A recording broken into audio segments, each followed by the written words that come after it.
Welcome to Certified Clarity, where the topics may vary, but it is all about clarity. Life is full of success and failure, with many ups and downs. How do we savor the successes and see the lessons in our failure? Join us as we discuss overcoming adversity, taking full advantage of opportunity, and turning pain into purpose. Thank you for listening to Certified Clarity. My name is Brian Keith. I'll be your host. Today's guest is Paul C. Garrett. He's a dynamic pastor, life coach, and speaker. He is the embodiment of the be and do philosophy. After 20 years of ministry, Paul knows firsthand the dedication, perseverance, and sacrifice it takes to succeed.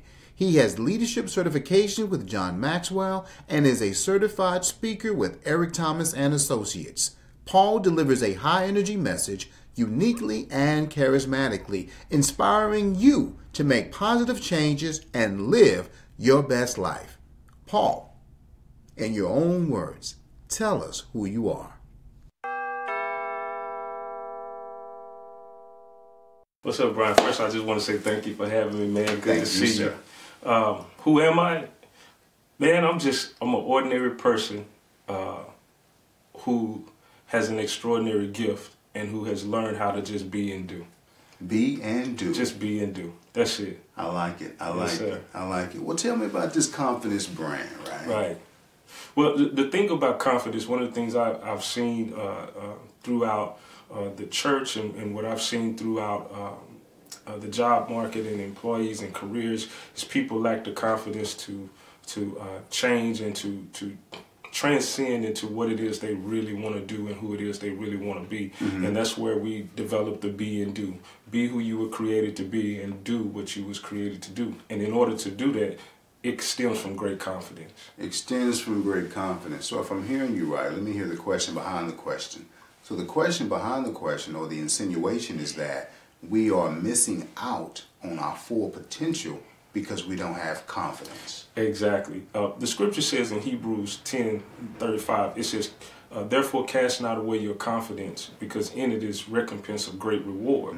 So a lot of us is putting in a lot of work, but we're not getting a reward because we lose our confidence. And we're losing our confidence because the Bible says simply, faith without works is dead. Right. And it also says, without faith, it's impossible to please God. Right. So you have the faith. Sure. But what happens when your faith gets in a fight? When your faith gets in a fight, when you face troubled time, when you face that dark area, it takes confidence to keep moving. And it simply comes down to trusting the process, trusting what God is doing in your life. And if I'm hearing you right, no matter what we do, that trouble is going to come. It's coming. Right. It's coming.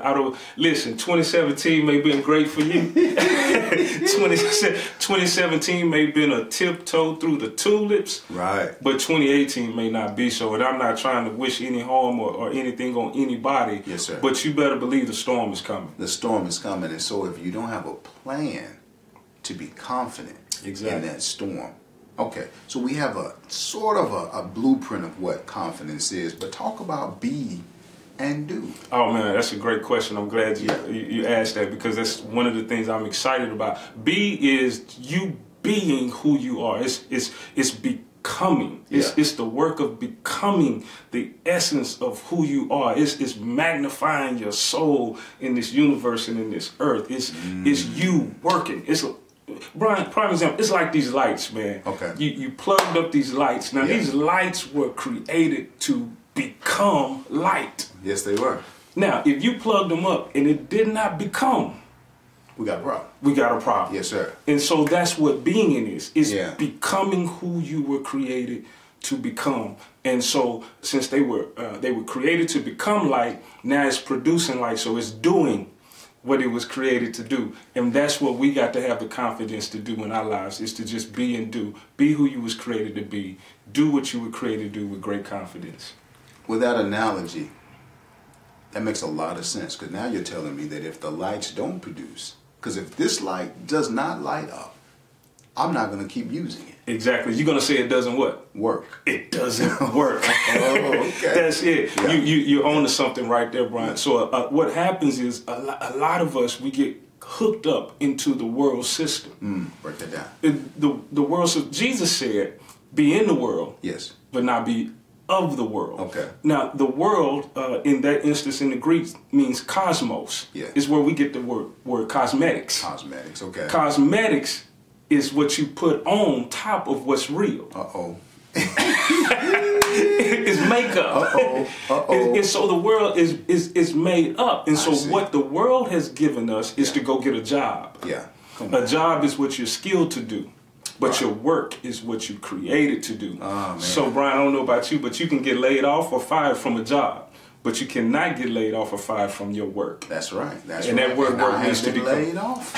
I have been laid off a few times. Yeah. So what do you say to the skeptic out there? What do you say to the person that's like, I've heard this all before. Right. You keep telling me that I got what I need to have inside me. My intrinsic value is amazing.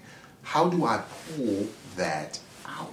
Well, one of the things you have to do with that confidence is you have to control what you can control. And the first thing you can control is your mindset and what you're focused on. You have to get focused on you and what it is you can do. I see. You know, naturally. And so a lot of times we get focused on everything around us. But the thing is, have confidence in what you can do naturally and put 101% into that. I call it the 101% rule. 100% in that one thing. Listen, McDonald's got rich with hamburgers. That's right. That's how they got famous. Kentucky Fried Chicken got did with one thing. Fried chicken. Come on. Oprah started with journalism. You put 100% effort in one thing. Now, Oprah owns her own network. You cannot find a McDonald's. I mean, anywhere you go, you're going to find a McDonald's. And Kentucky Fried Chicken, you can go there and get macaroni and cheese and mashed potatoes. Yeah. But it all starts with that one thing. So one thing that you can control and focus on that. So help me understand this, because what you just said is connected to an idea I've had in my head for quite some time. Because I keep hearing people say, focus, focus, focus. Perfect practice makes perfect results. But then you hear people say the definition of sanity or insanity is to do the same thing with the same outcome. And I'm like, wait a minute. That's confusing. Right. Okay. Right. So, and I know we didn't talk about this before, so I apologize if it's a monkey wrench. Oh, it's okay. But what do you say to that? What I say is, you have to stick with what works. You have a success. I take it. You have a plan for success. There's a formula that you succeed. Okay. If you do this, you always end up successful. Okay. Prime example for me, I have to get up at 4 o'clock in the morning. Period. Okay. Because when I get up at 4 a.m., I have time to do my devotion time. I have time to process my day. I have time to plan out my day. And then my day, at the end of the day, is a success. When I lay around to 7 or 8 or 9, you can feel it. I can feel the difference. I see what you're saying. So you have to be committed to that thing that makes you successful. Stop listening to all the voices outside telling you what you should do. Listen, God even said, my way is not your way. And my thoughts are not your thoughts. I like that. So watch this. Your way may be different from mine, Brian. It is. And you have to do with what makes you successful. I have to stick with what makes me successful. And watch this. Repetitions. Put in the reps in doing what makes you successful. And then what does that do? It skyrockets your confidence. Got it. So if I'm hearing you right, it's about knowing who you are. Exactly. Right. So then if you don't mind, how do we dig a little bit deeper? Like, give me an impromptu coaching session that helps me understand, how do I be and do? How do I operate in confidence? How do I know the difference between something that is for me versus something that is for someone else? Well, the first thing I want to ask is, who are you? You got to start there. We have to start there. Who are you? Just like the first thing you asked me when we sat down and we started, you said, who are you with this Paul Garrett brand? That's right. Okay. We need to determine who you are, and if you found out who you are. The thing about you finding out who you are, I didn't create you. Okay. So I can't tell you who you are. I got it. And if you're still trying to figure out who you are, that is something you have to do through prayer and supplication with the Father, because He is our Creator. He is. And He will be able to tell you who you are. Okay. So you got to take the time. So I guess what I'm saying, what I'm hearing you say is, before you go out and do any work, stop, find out the who Exactly. before we get to the what. Exactly. Okay. Absolutely. Okay, that makes complete sense. Do you have any tips? Like, how did you find your who? Well, the way I was able to find my who was it was through my prayer life. Okay. And also trying a number of things. Yeah. And doing these things, I was finding out that I really wasn't that successful. The thing is, we always say you want to be good. Yeah. But I just don't want to be good. Then they say, okay, well, be great. Yeah. Well, great is not enough either. I want to be phenomenal. Okay, that's true. And I had to find that one thing that makes me phenomenal. That one thing that I'm passionate about doing, that I could do it. If you woke me up at 3 o'clock in the morning and said, Paul, let's go speak. Let's go encourage somebody. Hey, I'm ready. Yeah. Now, there's a lot of things I was good at. Yeah. But the thing I'm phenomenal at is what I was created to be and do, and that is communicating God's word. Boom. So with that in mind, there are a lot of people who want to be speakers.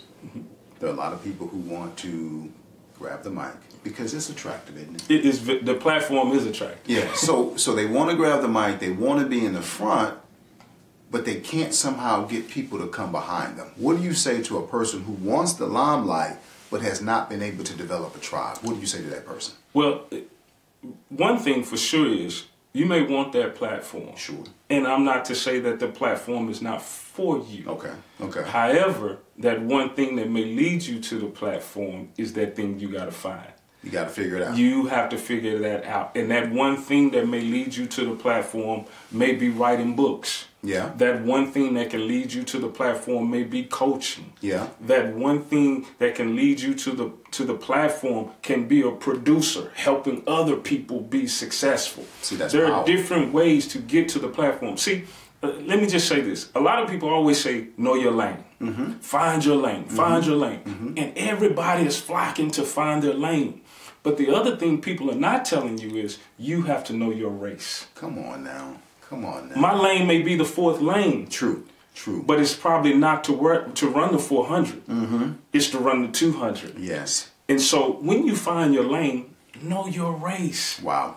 Because I could run the 400 and come in 4th. Yep. Come in 3rd. And I'm putting a lot of energy in that 400. Yeah. But if I run the 200, I'm guaranteed first. Come on now. I'm guaranteed first. Yeah. And there's a difference between a sprinter and a long distance runner. Absolutely. That's the analogy, right? That's the analogy. So the sprinter trains very differently. They're about quick bursts right. and strength. Because I noticed that most sprinters are stocky. Yes, muscle tone. Yeah. Yes. And then I noticed that most long distance runners are slender. And lean. Yes. Yeah. Yes. Okay. Yes. So what we're doing is we got these stocky bodies trying to run this long distance race. Absolutely. And they cramping up. Oh man, they cramping up. They cramping up. Yeah, they cramping up. Okay, well let me ask you this question. How does what you're doing, confidence, being due, speaker, you identify that your lane is specifically speaking into people, life. Correct. Right? Biblically speaking into people.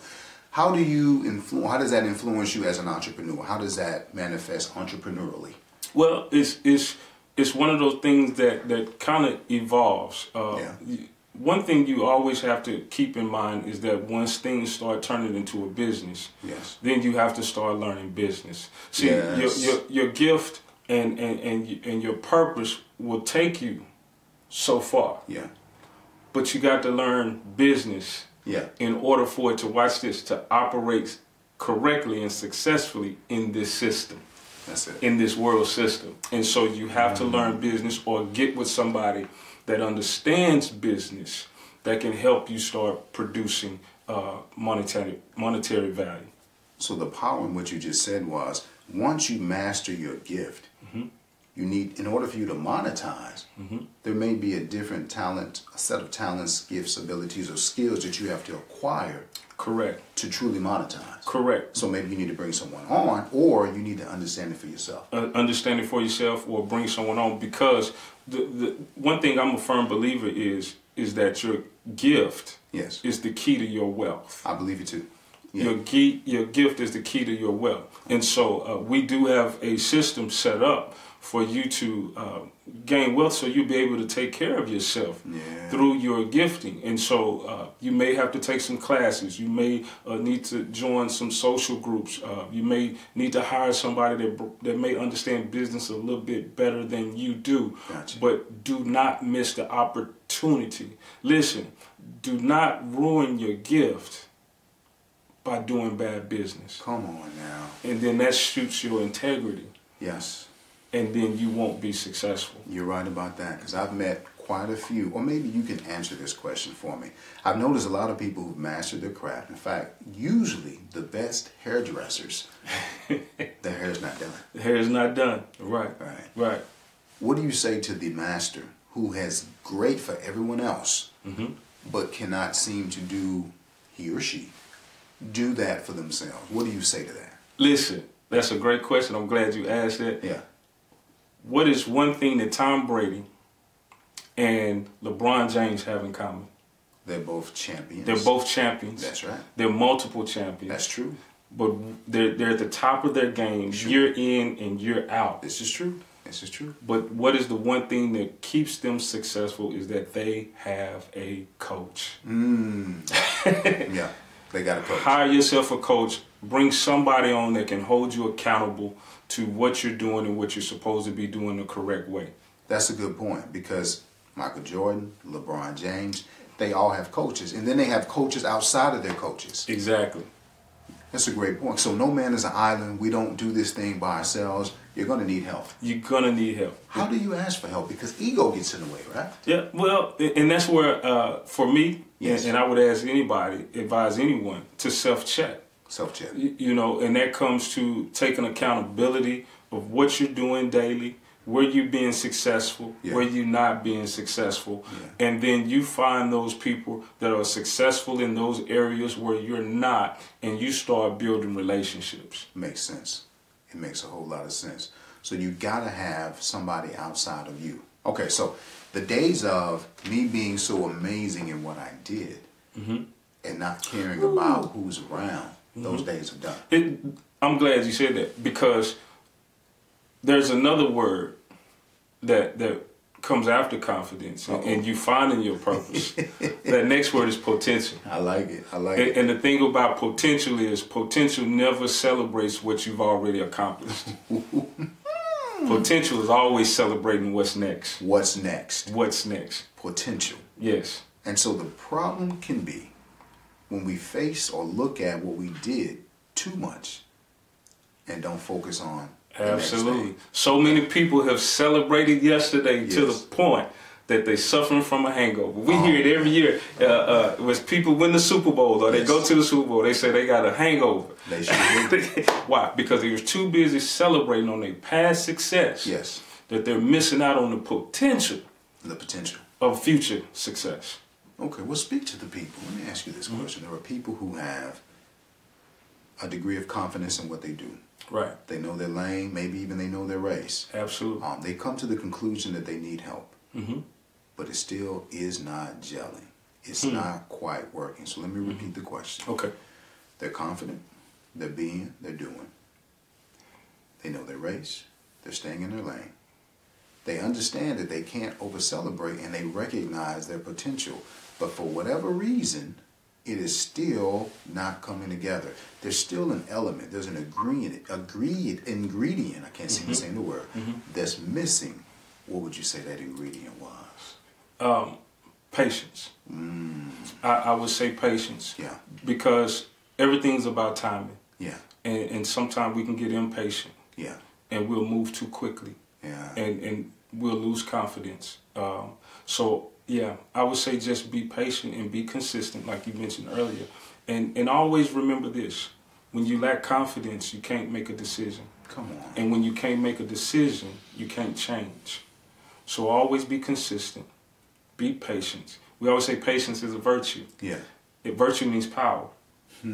So patience is power. And those that wait upon the Lord, He shall renew their strength. Come on, man. So you stay on be, message. You stay on message. Patient. I love it. You stay on message. Yes. You stay on message. Well, let me dig into your psyche. Okay. Let me dig into what it takes to, how does tenacity and grit play a role in being Paul? Well, it plays a huge role. Yeah. Because given my way and the life, the path that was laid out for me, you have to be resilient. Resilient. Because things are not going to always go the way you expect them to go. Some people are not going to be who they say they are. Interesting. But you cannot give up on the promise. Yeah. That's what pulls you through. That's what keeps you resilient, is the promise. The Bible says he created the end before the beginning. Come on. So the fact that I'm here gives me the confidence that he's already finished me. Yes. Based on the promise. A promise is a declaration of an unyet reality. Ooh. So that the fact that God cannot lie, yeah, and he's already given his word, it's a declaration on my life. Yeah, I love it. He's waiting for me to get there. I love it. And so I got to be resilient. I got to keep pushing forward and build the stumbling blocks into stepping stones. Build the stumbling blocks into stepping stones. So you're telling me, by the virtue of the fact that you have a problem, is indicative of how great your potential is. So the problem is the evidence of the potential. Absolutely, because the problem or the situation is a setup for revelation. Oh, wow. Wow. Well, say it again. Can you say it again? The problem or the situation or the circumstance is a setup for revelation. Okay. In other words, you really don't know unless you've experienced it.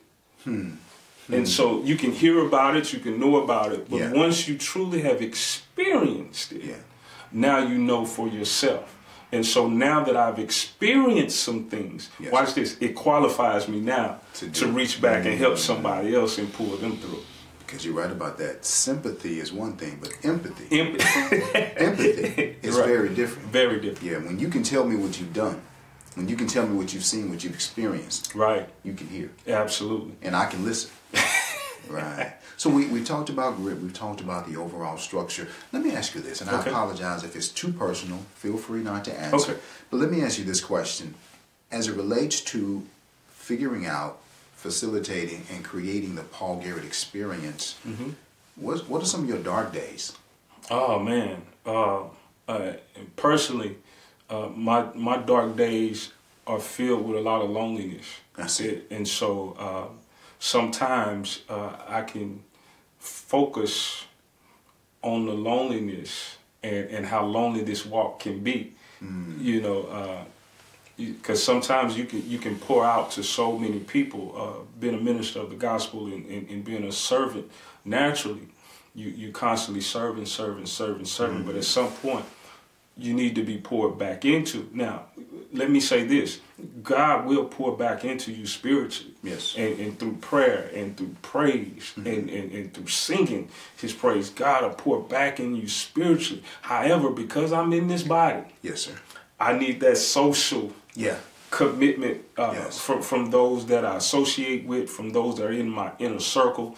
And so because of the social element, there's something God put in place called fellowship. Yes, it's necessary. And so you need that fellowship amongst one another to help pull you up. It's going to build you up once you done pour it out. So so those dark moments don't turn into weeks and months and things like that. Well, I appreciate that revelation, because a lot of people think that when you are a servant and you serve a lot of people, people don't really recognize how much of a toll it takes on you. Absolutely. Because when you're pouring out, you're right about that. Eventually, you're going to get empty. You're going to get empty, and sometimes people don't understand. For me, and I can only speak for me, but sometimes just loving on people are pulling from you. The conversations, even the small conversations, people are requiring and pulling from you. And then for myself, you know, getting up and ministering 2 to 3 times a week, I'm pouring out, and that's not to mention the time I have to put in to get the information. Sure. And so it can physically drain you, it can emotionally drain you, and of course spiritually tug on you, but God can pour you back in spiritually. But it's the emotional and that physical thing that can really put a toll on you and weigh you down. Makes complete sense to me. So then how does what you do inform the environment around you? For example, how do you know when what you're doing is actually effective? Because the Paul Garrett experience is part of it, confidence, be and do. How do you know? Because they say it's the market Right. that determines Right. if you have a good idea or not. Absolutely. For you personally, how do you determine if you're being highly effective in the marketplace? It comes through just the feedback. Yes. And sometimes, let me say this, sometimes the feedback is not immediate. Now that's interesting. Sometimes you can plant a seed today, and you may be thinking, man, I pour it out, and I'm hoping that they get it, and they may not get it right away, and they may come back again 3 months later, and you pour it out again, and they may not get it then. Yeah. I've had instances where, because I've been in this, close to 20 years. Yeah. I still get satisfaction when people reach out to me from 7, 8, 9, 10, or maybe even longer years ago. Yeah. And they just send me a message on Facebook or DM me and say, Paul, I appreciate what you spoke over my life 10 years ago. Wow. I appreciate the advice you gave me. Or look at my child graduating college now. That's what holds me. That's what lets me know, you know what? I'm in the right lane. I'm running the right race. Yeah. And it's working. But the true test of it here it comes. is when you pour all that into your children. Yes, sir. and your children can grasp it and one day be successful. I love that. So you've been preaching for 20 years. Yes. If you could speak to the 20-year veteran, could speak to the 1-year veteran, what would he say? It's gonna be okay. It's gonna be okay. Stay faithful. Stay faithful. Keep trusting. Keep trusting. And don't be afraid. Don't be afraid. That 20-year-old guy was so afraid of really getting outside of the box. The 20-year-old guy was already outside the box, but he was afraid of really pushing it to that next area. But I would tell him, look, don't be afraid, keep trusting, and it's going to be okay. It's going to be it's okay. It's going to be okay. Yeah, easier said than done. Absolutely. Yes, sir. Absolutely. But I appreciate that advice, and I appreciate how that's going to impact people who are embarking on their journey now. Yes. So they can get 20 years down the road. Now, this is the question I have in reverse. Do you think the guy that started preaching 20 years ago would have imagined the Paul Garrett experience as it is today? Did he see that coming? I will say this.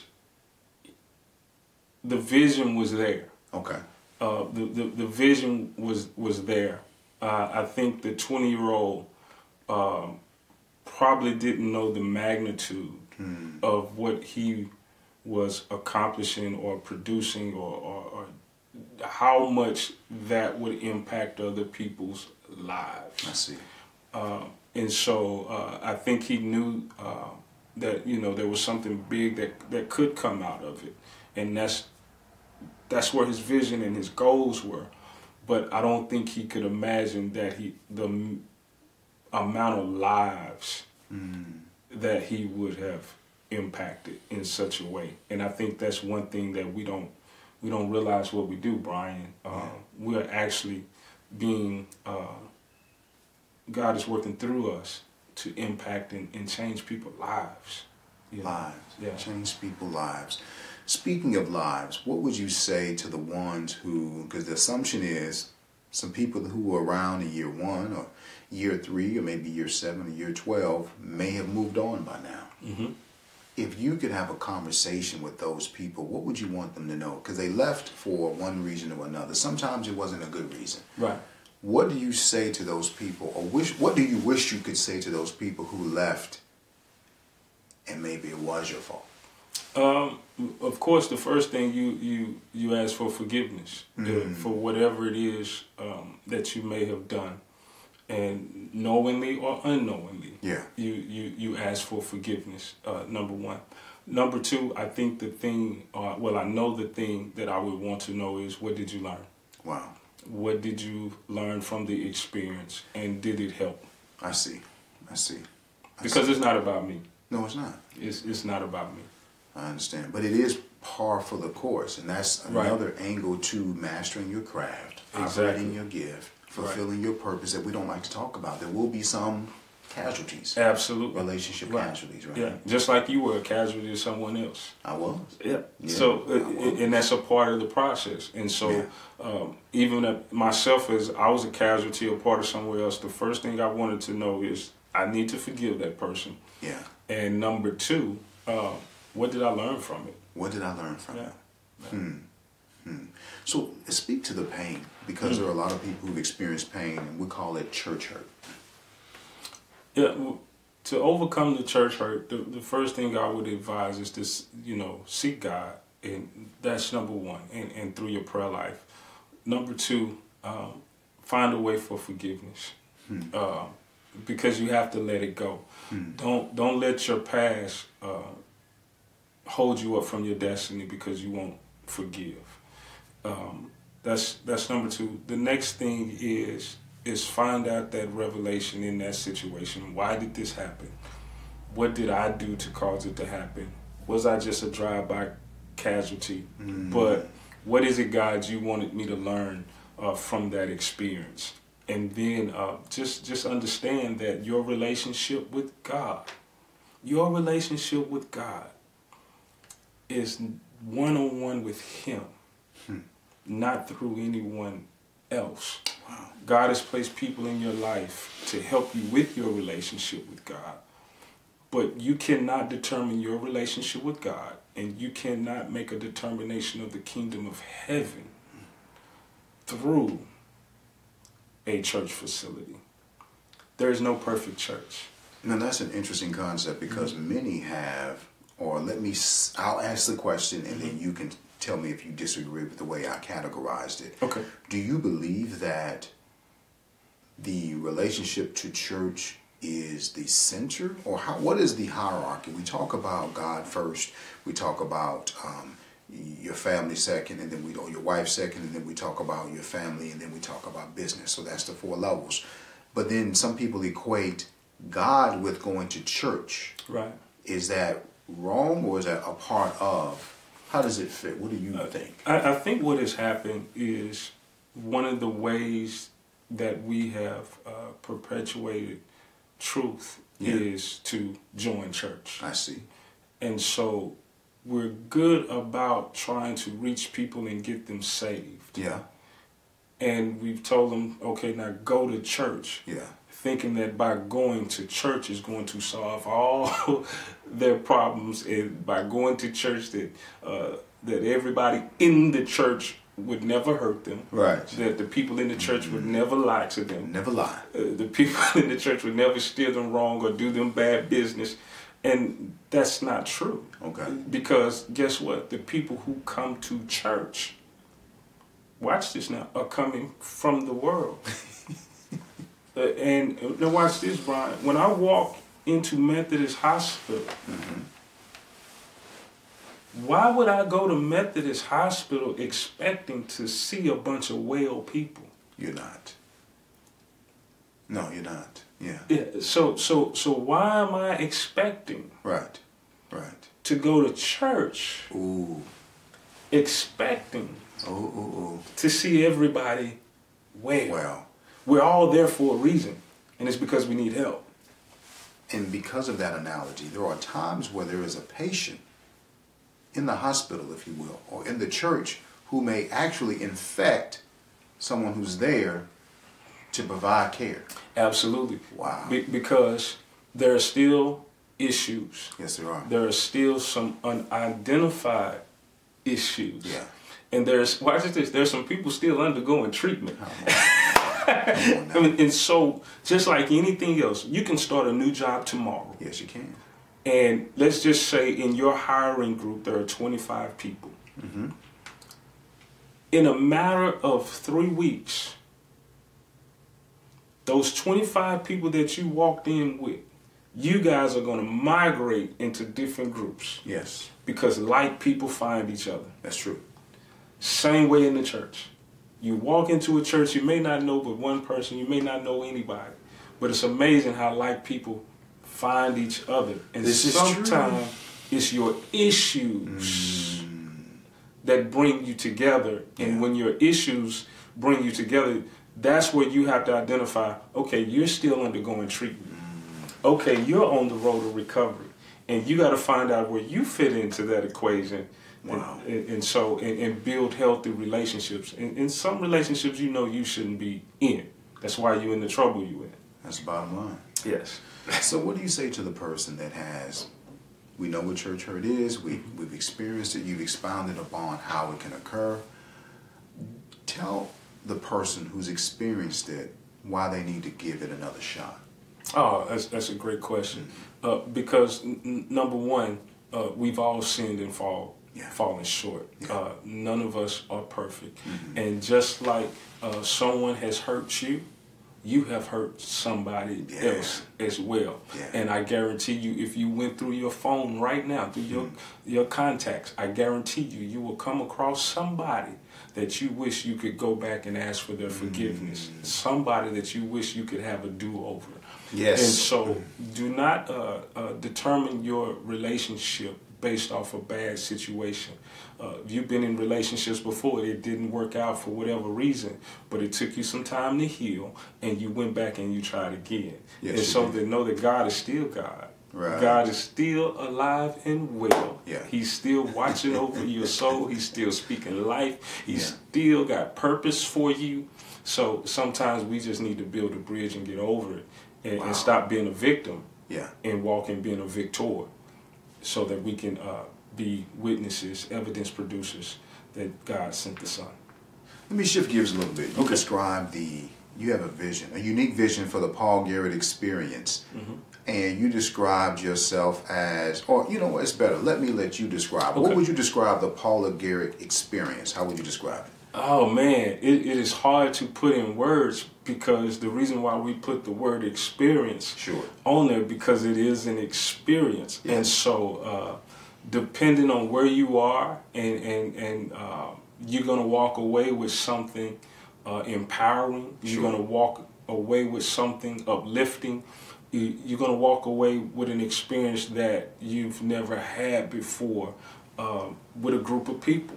And it's an uplifting experience. It's hard for me to explain it, because every experience for me is new. Right. I get excited because I don't know what's going to come of the experience. And so that's why it's exciting for me, because I just open myself up and say, okay, God, this is it. This is the message. These are the people. And you know what, God? It's time for you to do your thing to work through me. And so just like not only am I the facilitator and the presenter, I'm also a participant. How about that? I'm not only the men's hair club president, I'm also the first member. Yes. No, I love it. I love it. Now, you made an analogy in our off-screen time. You compared yourself. Well, actually, you didn't compare yourself to two people. You said that you were kind of a hybrid or a go-between those two. So, well, the thing is, I think what makes me unique and what makes me special and different is there is a complete, people would say, a serious side to me, and that serious side is when it comes to the content. Got it. I'm very serious about content. I'm very serious about studying, because nothing replaces study time. True. You cannot replace study time. You have to study. A lot of people say, well, you get up and the Holy Spirit will fill you up. Well, he can't fill you up with something that hasn't already been put in. You have to study. The other element to me is that I'm a real person. I'm an everyday person. I'm a fun person. And I enjoy doing what I do. That's good. And so the thing I want to do the most is always be relevant and practical. So I am a good balance between information and what's relevant to your situation. I like that. And so that's the balance, that's the go-between, and I'm touchable and approachable. Got it. So tell me more about, or do you have a recommendation of any books or applications that help you do what you do? Absolutely. I want to say probably one of the books that I read about 2 years ago, finally completely through, that truly helped me was John Maxwell, 21 Irrefutable Laws of Leadership. Good book, yeah. It really talked about just about every area of leadership and social connection that you could have. The other was, of course, the Purpose-Driven Life. Yes. Purpose-Driven Life by Rick Warren, which was also a great book. Those two really stick out for me to really kind of help frame my message. Good to hear. What about computer applications? Anything keeps you efficient online? Man, I'm a smartphone. You know, I'm not real big on technology. Yeah. Of course, I love my Kindle app because I can, my books and my resources and my messages are ready and available on my Kindle app. I've been able to send all my documents there for quick notes and things like that. So I'm slowly getting this technology. I recently just started using my notes on my phone because, man, what I've been accustomed to doing is writing things down. I'm a writer because once I write it, I can visually see it and it sticks. And so I'm able now to use that with my notepad on my phone. And awesome. So, yeah. Speaking of writing, what's the name of the book and when can we anticipate it? The name of the book will be and Do with Confidence. I love it. We're working on it now. Hopefully it will be completed and you'll be able to purchase it by March of 2018 at the very latest. You heard him say it. That's right. March 1st, 2018. He has 90 days. Let's hold him accountable. Absolutely. All right. This is a book you're going to want. It's going to take you on a trip. It's going to take you on an adventure in discovering your purpose. But I guarantee you, once you get done with that book, you're going to have the confidence you need to move forward. Sounds amazing. Last question. How do people get in contact with Paul Garrett? Oh, man. You can get in contact with me, of course, through social media with Facebook and Instagram, The Paul Garrett Experience. On Twitter, it is The PG Experience.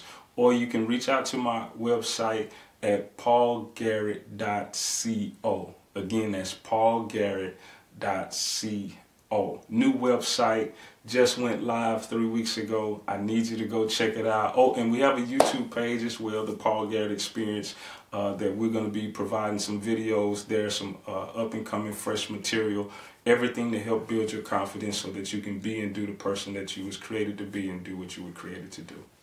Well, Paul, thank you. Thank you for your time. I appreciate your friendship. Paul Garrett, confidence, be and do. Thank you for listening.